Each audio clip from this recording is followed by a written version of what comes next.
What's up, everybody? It's Ryan, theRCL man. Welcome to episode 2 of the theRCLcast, the RCL podcast, the RCast. I don't know what we're going to call it. Anyway, today we'll be talking about a couple different things. First of all, I want to say that I feel like the first episode went good, but as I was listening to it, I kind of felt like at the beginning it was like heavily weighted, kind of focused on my channel and stuff like that. So I kind of don't want that to be the focus. I wanted to kind of do like more game industry stuff and maybe sprinkle in some of the channels. So first thing we'll go over today, we're going to go over some stuff that's going on YouTube wise. We're going to go over kind of like Article 13 and Article 11 stuff, that stuff I'm sure you've been hearing about. We'll talk about Xbox and their X018, kind of some stuff that they did. And then we'll go over some PlayStation news. My channel is mostly a PlayStation channel, so we'll go over some PlayStation news as well. But without any further ado, let's go ahead and get started.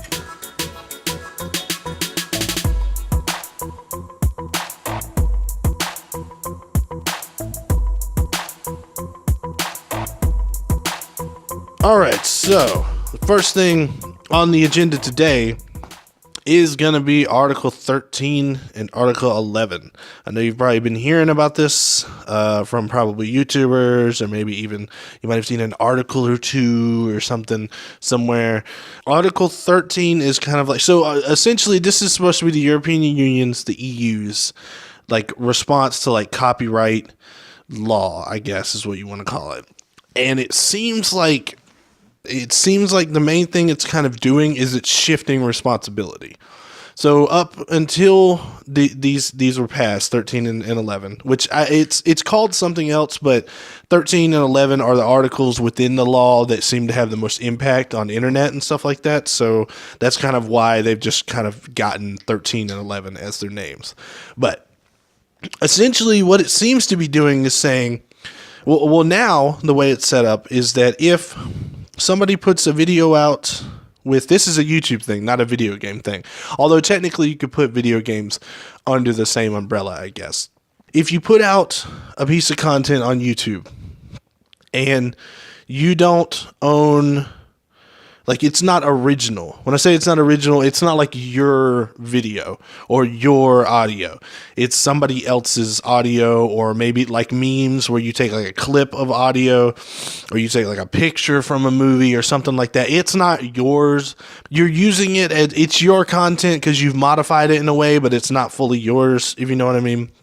Essentially, it was that if, for instance, you use a snippet of, let's say you use a snippet of one of my videos somehow, right? It used to be that I would have to find out about it somehow and then kind of go and do a copyright claim on that, right? But now what it's saying, if I have this correct, is that Article 13 would require YouTube itself or Facebook or Twitter or whatever website it is to then go and do the copyright. It's not up to the person that owns the content anymore to do it. It's up to the company that hosts the content, essentially. And I mean, that's a big thing. You know what I mean? That's a whole bunch of effort. YouTube already has the content, like scanner, what's it called? Content ID scanner thingy, whatever it's called, that, just kind of scans your content. And if it hears music, it'll try and match it up, and then it'll be like, okay, this is who owns this. So no, you can't have it on there. And it'll just transfer revenue essentially.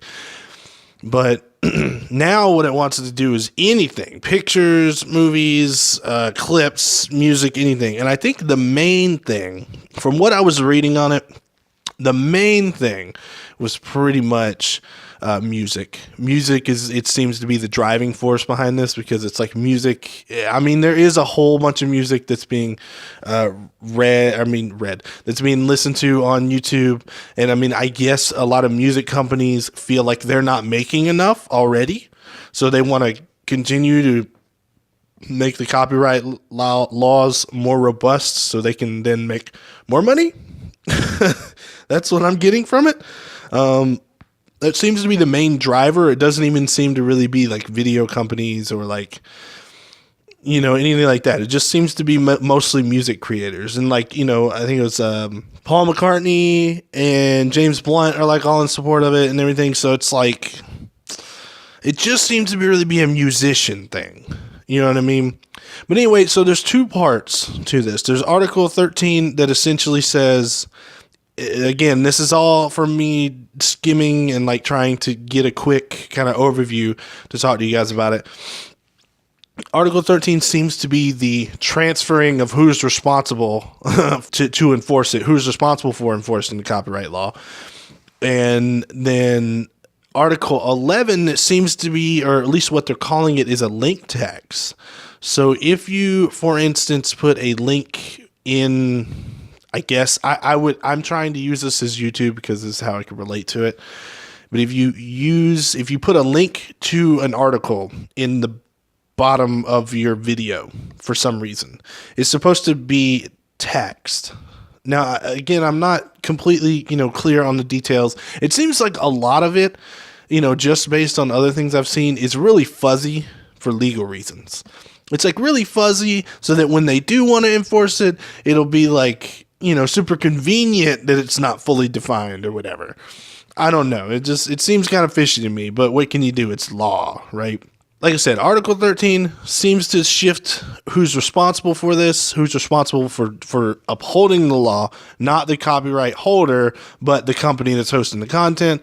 Article 11 seems to do the link tax for God knows what reason. I guess that people are trying to make money. And we'll get into that later because there's something else that kind of is similar to that. So I don't really know what to say. I mean, as far as now, I'm in the U.S., so this all, affects the EU. And obviously the U.S. is not part of the EU, so, it doesn't really affect us in the U.S. It does in a way that anybody in the EU may end up having content blocked. It seems like if you have any sort of content that is not solely yours, that YouTube doesn't want to go through and actually have to, I mean, it's a huge amount of effort to go through and scan every single video already, but they're then going to have to take up a whole new step of actually, like, it's their responsibility to actually, go through and do the copyright claim. And, like, they're just not going to do that. So what I'm gathering is that they're just going to block either those videos specifically, they'll just block it in the EU, and just say, fuck it, you just can't watch it, so then you can't make money on it, so then we don't have to do anything. Or they might even, I doubt they would do this because I feel like it's too drastic, but shut down all of YouTube within the EU, which I feel like that's too drastic. But if you did that, then you wouldn't have to worry about it, right? Then you're just like outside of the EU, you can do it, whatever, it's fine. So I don't know, you know what I mean? Like I said, it doesn't really affect us here that much. It does if you have a large EU audience, I guess. It would affect you as a YouTuber. But, I mean, so here's another thing about it, right? I was on Reddit, okay? And it seemed like people had found a workaround, which was using a VPN. And if I'm correct, VPN is virtual private network. Hang on. It seems as though there is a workaround of that, where you can use a virtual private network. And I feel like if this goes into effect and you start, trying to use it to enforce this law and everything, I feel like all you're going to do is create a market for VPNs. If people can use virtual private networks to bypass the law, then all you're going to do is make the value of VPNs skyrocket. So then you're going to make an entirely new marketplace almost. VPNs are going to become super popular. And I mean, because how many people are using the internet? How many people want their content regardless of what your stupid law says? You know what I mean? I feel like in a virtual private network is not illegal. So you just go get a VPN, and then the marketplace for VPNs goes bigger. So you've essentially made an entirely new marketplace with your stupid law. You know what I mean? So I'm kind of like, that's cool, but at the same time, it's like you could avoid all of that disruption and everything. You're basically, I mean, you had a stupid idea. I can't even, I'm not a lawmaker. I can't say how stupid or good it is, but it seems to me like essentially the music industry wants more money. They're losing money because people are watching their content or listening to their music rather on YouTube, on whatever platforms. People are using them for memes and all sorts of shit, and they feel like they're losing money on that, even though they're already getting fucking paid for, I don't know, how about just making it in the first place, or the concerts, or I don't know, just they're already making money. Why the fuck do you need more money? You already have multiple lifetimes of money. Why the fuck do you need more? Anyway, what I'm saying is, they're just making a new marketplace for virtual private networks. I don't understand. Now, I could be wrong. Fight me in the comments if you want. I don't know enough to really fight you back, but I'm just saying, all you're doing is making a new marketplace. That's what I feel like you're doing. You're trying to make a law so people get paid, and then people are going to work around it. That's all that's going to happen. So how about just leave it the fuck alone? Anyway, next. I'm done. Next.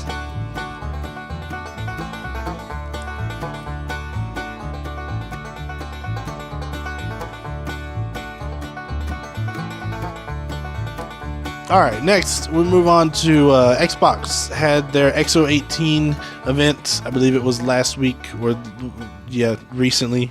So what is it? It was essentially their big conference where not even a big conference, and we'll get into more of this later because there's something that has to do with PlayStation, but it was more like almost like a Nintendo Direct, the game announcements and what's going on with the company and blah blah blah and stuff like that, almost like a mini E3. So they had their Xbox had their X018 event. They just kind of showed off a bunch of trailers and a bunch of new stuff they got coming out. They got new Sea of Thieves content coming out. There was something about Devil May Cry has some kind of new thing in there. What else? PUBG is coming to Game Pass. It really seems like what they're trying to do is beef up their Game Pass. So it seems like, like I said last time, we're really leaning into this whole games as a subscription kind of thing, where you pay a monthly fee and they dole out whatever games they want. Xbox has their Xbox Game Pass. With that, every time that a Xbox Studio, I believe if I'm correct, comes out with a game, you get that game for free on day one, which is an awesome service. And I don't think they would have done that if they would have done better this generation with these consoles. But because they're kind of on the, they're on the losing end of it right now, they're trying to do whatever they can do to regain some ground.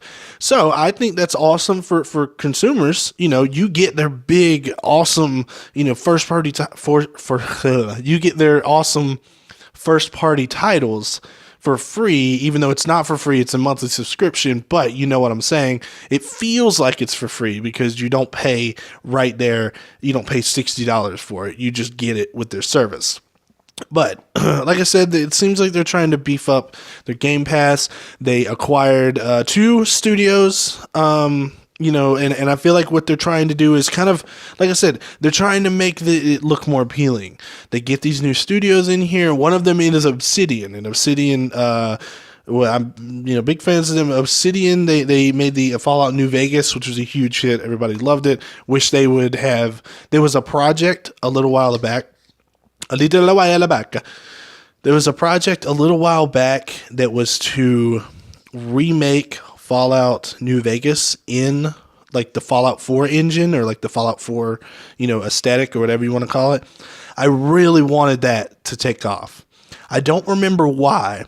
I think Bethesda told them to stop or something, but it was a really awesome idea, and I totally would have bought it if they would have done it, because that would have been fun to play with new graphics and new, new interface and everything. That would have been awesome.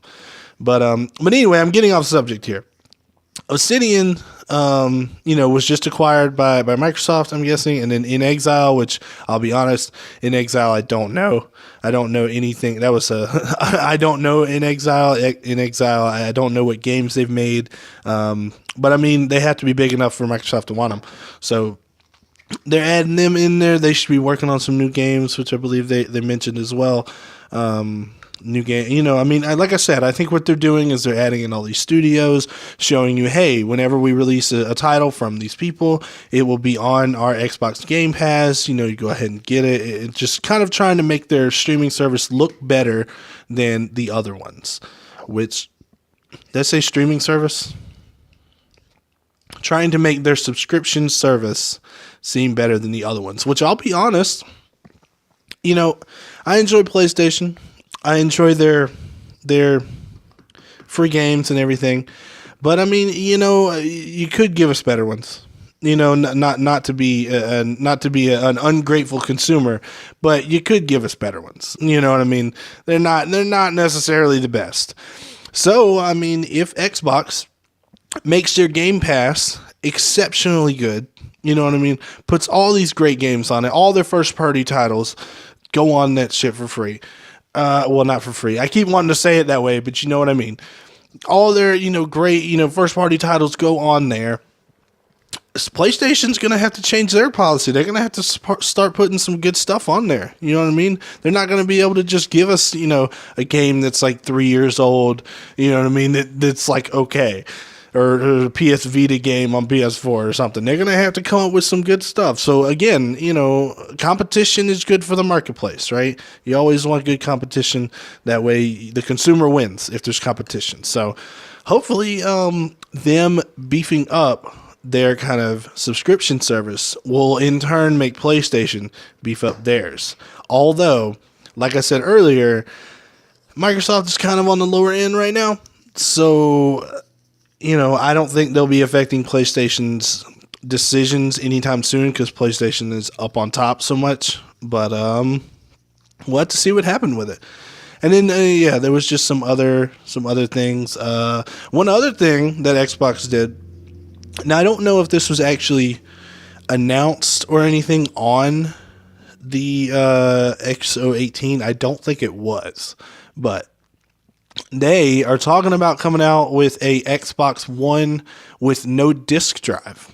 So if it doesn't have a disk drive, you couldn't obviously use any disk-based games on there, which, let's be honest, disk-based games are, I mean, they're kind of a facade now, right? You put the disc in, there's like maybe 100 megabytes or something, maybe 200 megabytes on the disc, and then the rest of it is all downloaded, you know, from like the patch or version update or whatever the fuck that is. So it's like discs are already kind of going away.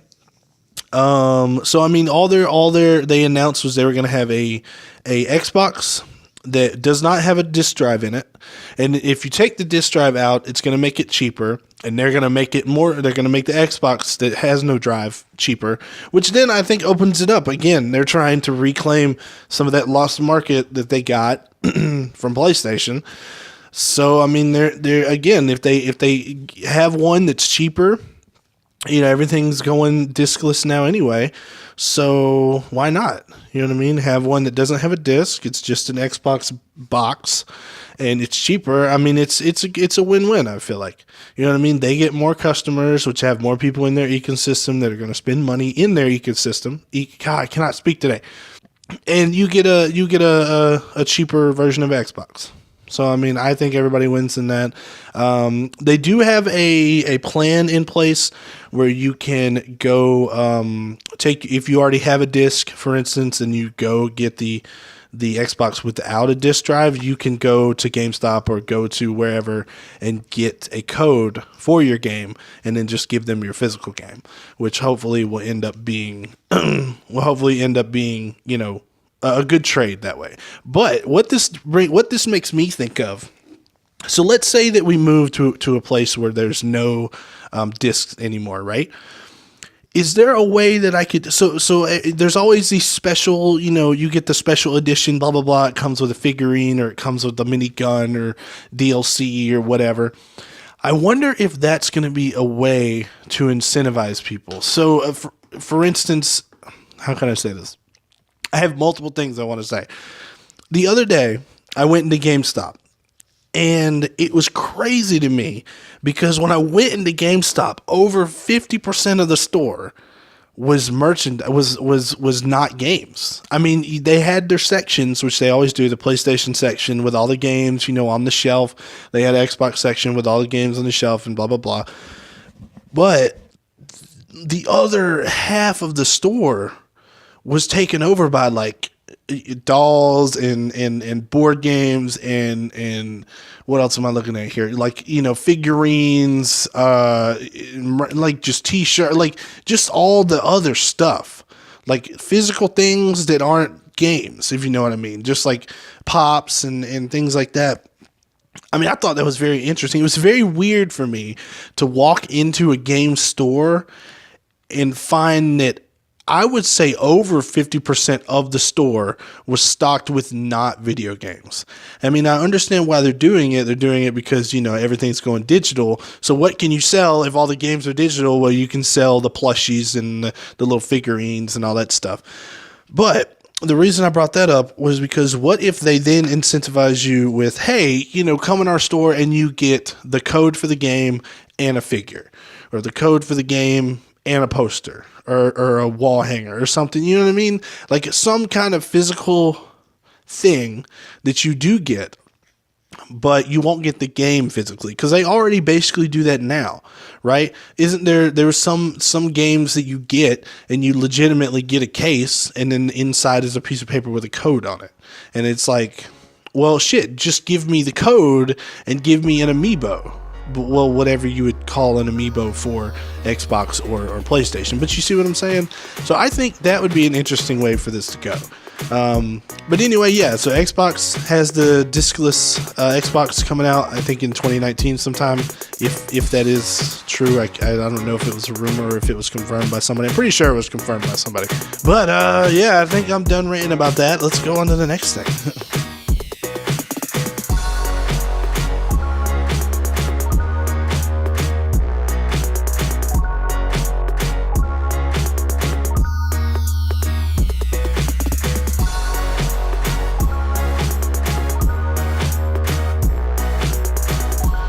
All right.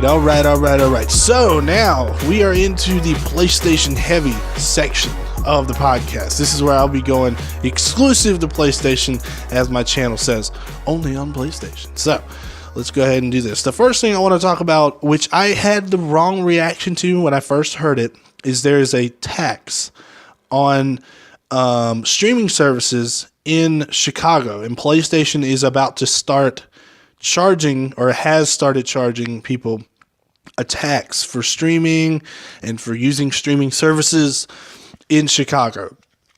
Now, at first when I heard this, I thought, oh great, a big company is starting to tax you for using their service, even though you already pay for it. You already pay your internet provider, you already pay your monthly subscription service, whatever, and then now they're charging you, Netflix charges you, and then also they're going to charge you a tax on top of that. So I was mad at first. I was kind of like, damn, PlayStation, what the fuck? And then I read about it, because that's what you need to do. If you hear something you get outraged about, you need to read about it first. Don't just jump to conclusions, because I thought it was PlayStation's doing. It's not. It's the shitty city of Chicago. Oh my gosh. It's the shitty city of Chicago. They're the motherfuckers who are imposing this tax, okay? So they're charging a amusement tax on streaming services. Anything you stream from your Xbox, your PlayStation, Amazon, Spotify, all that stuff. Just any of those companies, anything you stream, you're supposed to pay a 9% tax on. What the fuck is that?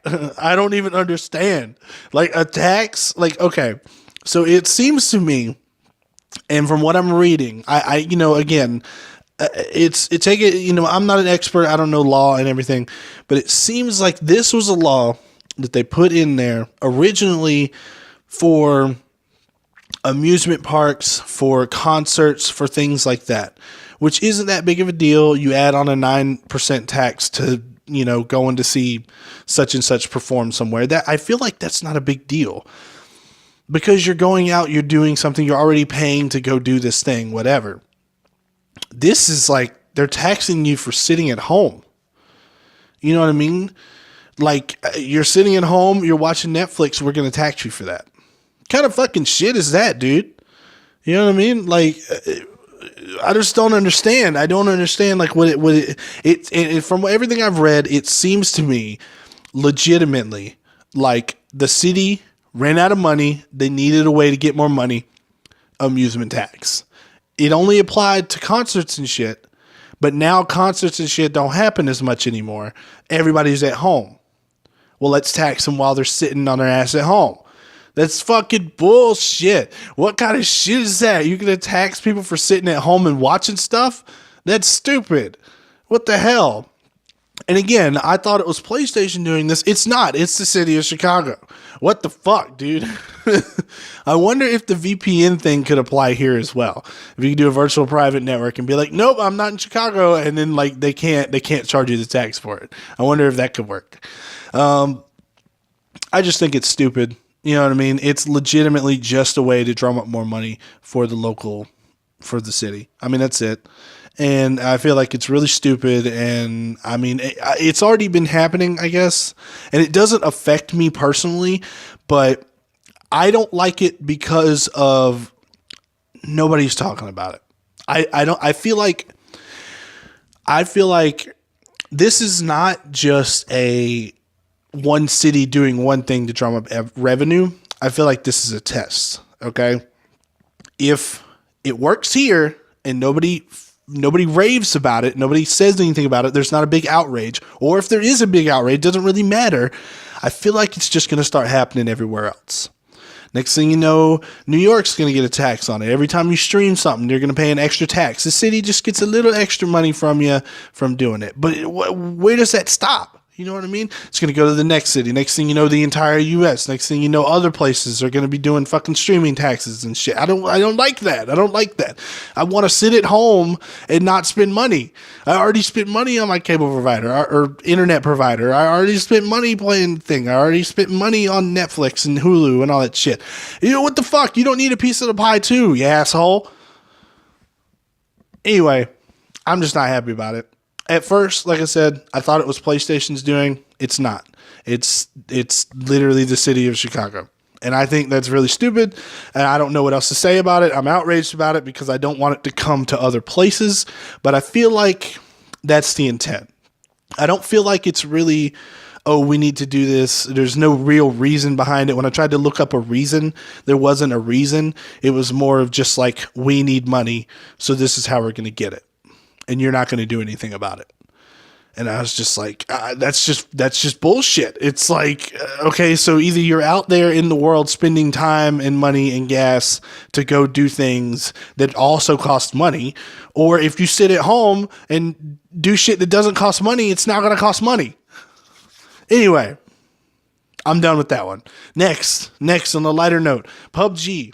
PUBG is coming out for PlayStation 4, and I'm super excited about it on December 7th. PUBG, as I've stated before, like PUBG. I can't say I dislike Fortnite. I like PUBG more than I like Fortnite, okay? And I like Rec Royale a little bit more, I would say, than Fortnite. I like Rec Royale more than I like PUBG.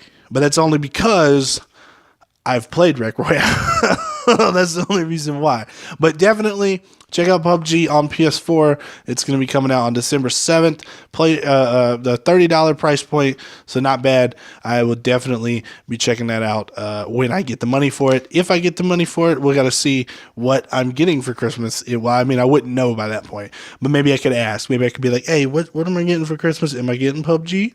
And if I don't get PUBG, then maybe I can go buy PUBG. I don't know. But anyway, super excited about that. Last news. So, PlayStation is not going to be at E3. Okay? E3, if you don't know, which you probably should, E3, Electronic Entertainment Expo, I believe. Electronic Entertainment Expo. Normally, or at least traditionally, what it has been is three big giants. You know, you've got Nintendo, you got Xbox, you got PlayStation. Each one has their conference there at E3. And I believe last year, Nintendo bowed out. Nintendo said, we're not going to do that. We'll do a direct. I think this is correct, but I'm not sure. Essentially, it seems as though there used to be 3 specific conferences you would tune into E3 to watch. Now, Nintendo no longer has a conference. PlayStation says they're not showing up. The only one left is Xbox, and I don't believe they're going to have it either. What they'll have is their conference like outside of E3, and like they'll do their own conference thing, live streaming. Essentially, it seems to me like a lot of the companies are doing this mini conference thing. So what traditionally would happen is, you have this one time a year where all eyes are on this one place, and you all go there, you unveil all your trailers and all your stuff, and all the hype happens. You have a game that releases in like 2 years, and you get hype about it, but then there's 2 years, you know what I mean? I think what's happening is they're like, okay, we don't need to spend thousands of dollars to put on this big show at E3 when everybody can stream it. You know what I mean? Everybody can stream it all the time. If you care about it, you're going to know about it. So why would we do it at this specific place? I think what they're doing is they're kind of holding their information closer to home, if you know what I mean. You can, we're going to release this game, but we're going to control the hype. You know what I mean? It's on our terms when we put things out and when we do things, instead of it being, we have to put it out on this date during this conference. It's like, well, we can put this out when we feel like it now, because we're not going to be at E3, and we can do these mini things, kind of like Nintendo has done with Nintendo Direct. And again, I mean, like I said, Microsoft just had their X018. So, I mean, that's something outside of E3 that is kind of like a hype vehicle. That's what you want to call it. Like, we're going to get you excited about these things that are coming to our platform, but it's not during E3. It's on our own terms. So I think, that's not that really, it's not a bad thing. It's not a good thing. It's just a thing. That's it. It might be bad for the people at E3. You know what I mean? But E3 will still be a thing. It just won't be so heavy with the conferences as it always has been. Although it might be, I'm sure they all might have things around it. Like I said, Bethesda has their conference now. Game Studio, the EA had their conference. So, I mean, it might be more on the developers and less on the actual, I don't know, because they have first-party games. I don't know. We'll just have to see what happens with that. But anyway, PlayStation's not showing up for E3 this year. Or at least if they are, they're not doing a conference directly related to it. They'll probably do something at like around that time. They'll probably do some sort of release or some sort of hype something. You know what I mean? Talk about games and stuff. But that's probably it. I don't think they'll be as huge of a presence as they usually are there at E3.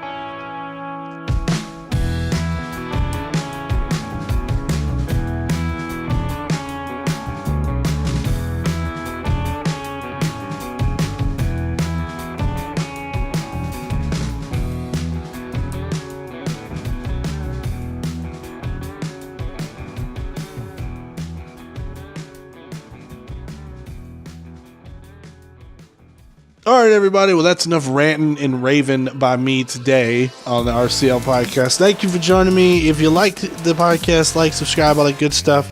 If you have anything specific you want to add, please put it in the comments. And, we'll see you next time. Thank you for joining me.